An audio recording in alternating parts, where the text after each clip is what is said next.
సభాధ్యక్షులు, ఈ సభకు ఇచ్చేసినటువంటి పెద్దలు,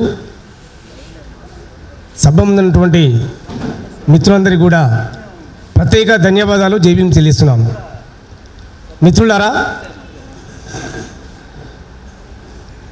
నేడు జరుగుతున్నటువంటి బహుజన మేధావుల మీద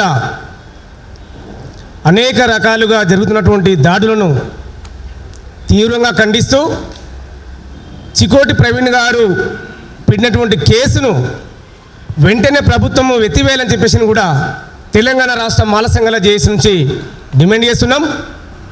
ఎందుకంటే ఉన్నది ఉన్నట్టుగా మాట్లాడితే మీకు ఎందుకు అంత రోషము, కోపము? మీరు రాసిన సంస్కృతంలోనే మీరు రాసిన ఏవైతే రామాయణము, మహాభారతము, భాగవతము, ఇతిహాసాలు ఏవైతే ఉన్నాయో మరి వాటిలో ఏమి రాసినో మీకే తెలియదు.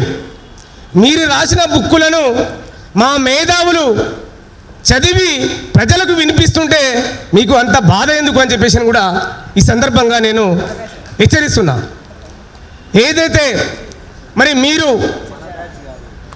గతంలో అనేక వేల సంవత్సరాల నుంచి బహుజనులను విద్యకు దూరంగా ఉంచబడ్డటువంటి సందర్భం, ఆ రోజు విద్యకు దూరంగా ఉంచి, గుడికి దూరంగా ఉంచి మరి మీరు రాసుకున్న గ్రంథాలు ఏమున్నాయో మీకే తెలియదు.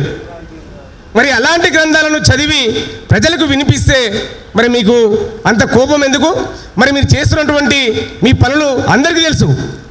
అంటే మీ అవసరాన్ని బట్టి పార్టీలు మారుతారు, మా మేధావులను విమర్శిస్తారు.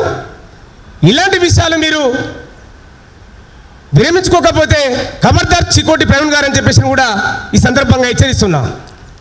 ఎందుకంటే మీరు రాసిన గ్రంథాలను బ్రాహ్మణులే మరి అనేక సందర్భాల్లో చెప్పారు, మరి ఇది ధర్మం కాదు, అధర్మము, వీళ్ళు ప్రజలకు వ్యతిరేకంగా రాసినటువంటి గ్రంథాలని చెప్పడం జరిగింది. కాబట్టి మిత్రులారా, మనం అందరం కూడా ఆలోచించాలి. మరి బహుజన రాజ్యాధికారం కోసం మనం పయనం చేయాలి.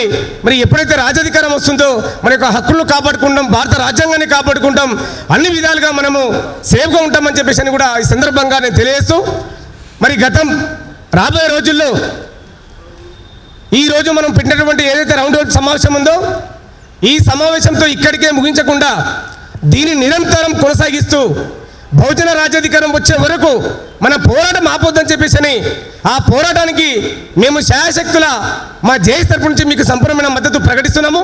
మరి అదేవిధంగా బహుజనుల మీద ఎవరి మీద కూడా ఈ విధమైనటువంటి మాటలు మాట్లాడితే వాళ్ళను సహించలేదు, చర్యకు ప్రతిచర్య తీసుకొని వాళ్ళకు బుద్ధి చెప్పే దిశలో మనం అందరం కూడా ఐకమత్యంగా ఉద్యమిద్దామని చెప్పేసి కూడా ఈ సందర్భంగా నేను తెలియజేస్తూ ఈ అవకాశమైన పెద్దలందరికీ కూడా జై భీమ్ తెలియజేస్తూ ముగిస్తున్నాను. జై భీమ్.